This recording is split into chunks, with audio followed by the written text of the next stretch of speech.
Today is February 16th, 2024. I'm David Berlin. This is the Blockchain Journal podcast, coming to you from a Boston Blockchain Association event being held at Suffolk University in Boston.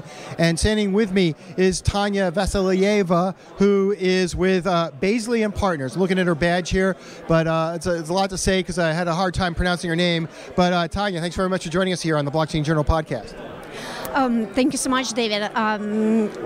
All right, so yeah, that's all right. Don't worry. We're just gonna have a conversation. You know what I want to do is I'm literally going around and talking to the different attendees to the event to find out what it is they're doing in the blockchain industry, what their interest was in coming to this event, and I happened to eavesdrop on one of your conversations, and I heard you saying that you are a regulatory attorney in Europe. So tell us a little bit more about that.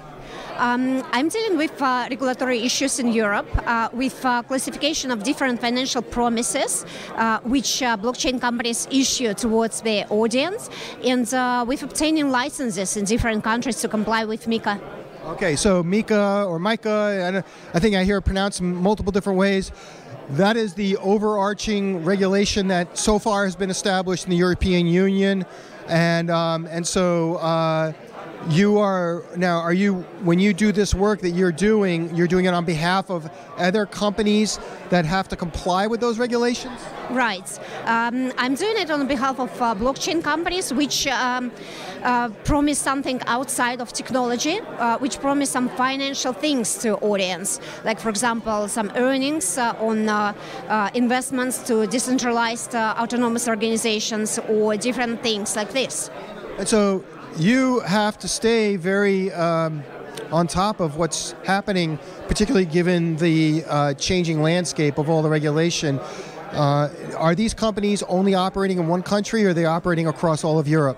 It's very difficult to operate in one country in Europe, so normally they operate in several countries, and they establish one headquarter in one of the countries, but they target audience in different European countries. Okay, I'm not a lawyer like you are, but my understanding of the regulations in Europe when it comes to blockchain and crypto is that you've got MiCA, the overarching regulations set up by the European Union, but then if you go to each of the different each of the different countries, they themselves have their own regulations, some more than others.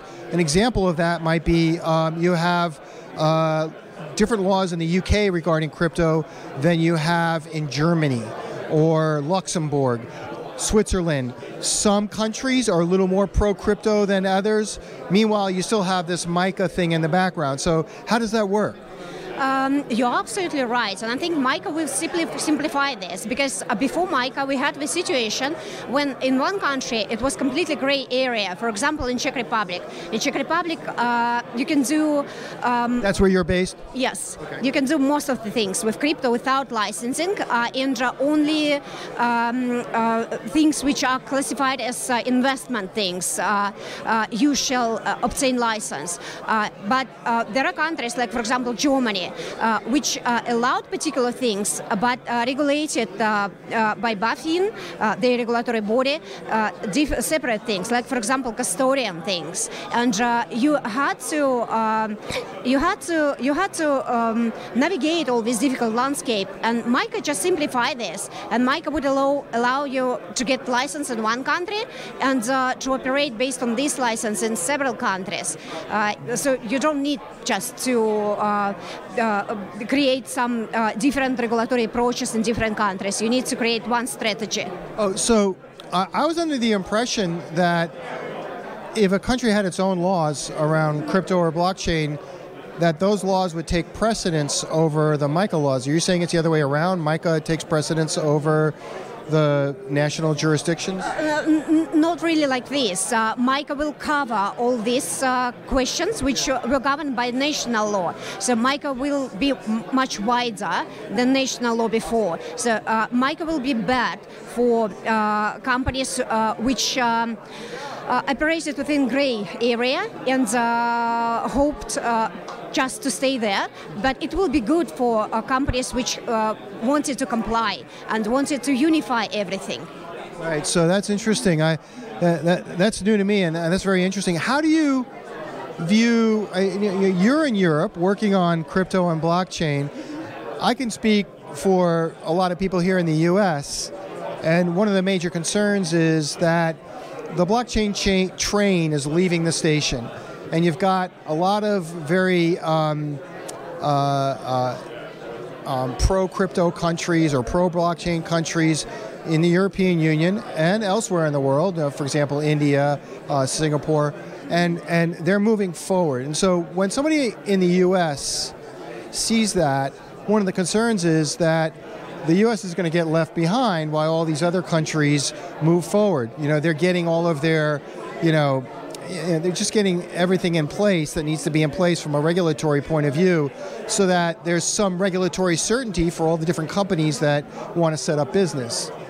So that's the view we take, some of us take here in the U.S. We look at Europe and we say, oh boy, they're just going to keep going and we're just going to be stuck in molasses as long as the conversation keeps going the way it's going in Washington, D.C. What's your view of the U.S.? Are you guys like looking at saying, oh well, okay, we've got an advantage here. We're going to put we're going to put our foot on the gas pedal and floor it, try to kind of create a more of a competitive advantage, or are you also waiting for the U.S. to kind of get going? I think there is some point which is some incorrect views. So some companies, they think that, or some even countries may think that they can get advantage out of this, but the situation is that blockchain regulation, like any financial regulation, has two layers. The layer where company is incorporated and the layer where target audience is situated.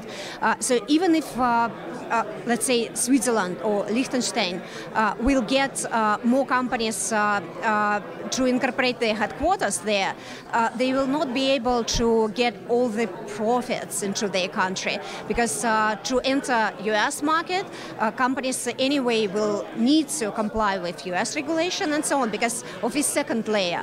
And US market is, I think, too delicious for companies just to live like this without like many numerous attempts to get into this. Sure, just about any company wants to tap into the U.S. market because it's a big market with a lot of people, and so and particularly when it comes to blockchain, there's a ton of people in the U.S. that are interested in blockchain and cryptocurrencies. So yeah, it's as you say, a delicious market. I totally agree with that.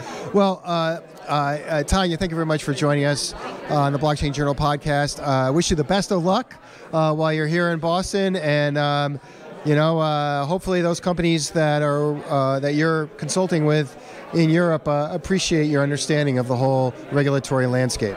Thank you so much. Okay, that's it. If you want to get the full transcript of this, or you want to get in touch with Tanya, we're going to throw some QR codes up on this video, and then you can click those and get in touch with her, maybe get her advice on something. If you want to get more of our video content, then just go to the Blockchain Journal channel on YouTube. Easy to find. Just search Blockchain Journal on YouTube, or you can come to blockchainjournal.com, where all of our videos are posted, as well as the full transcript text of those interviews. So thanks very much for joining us, and we'll see you at the next video.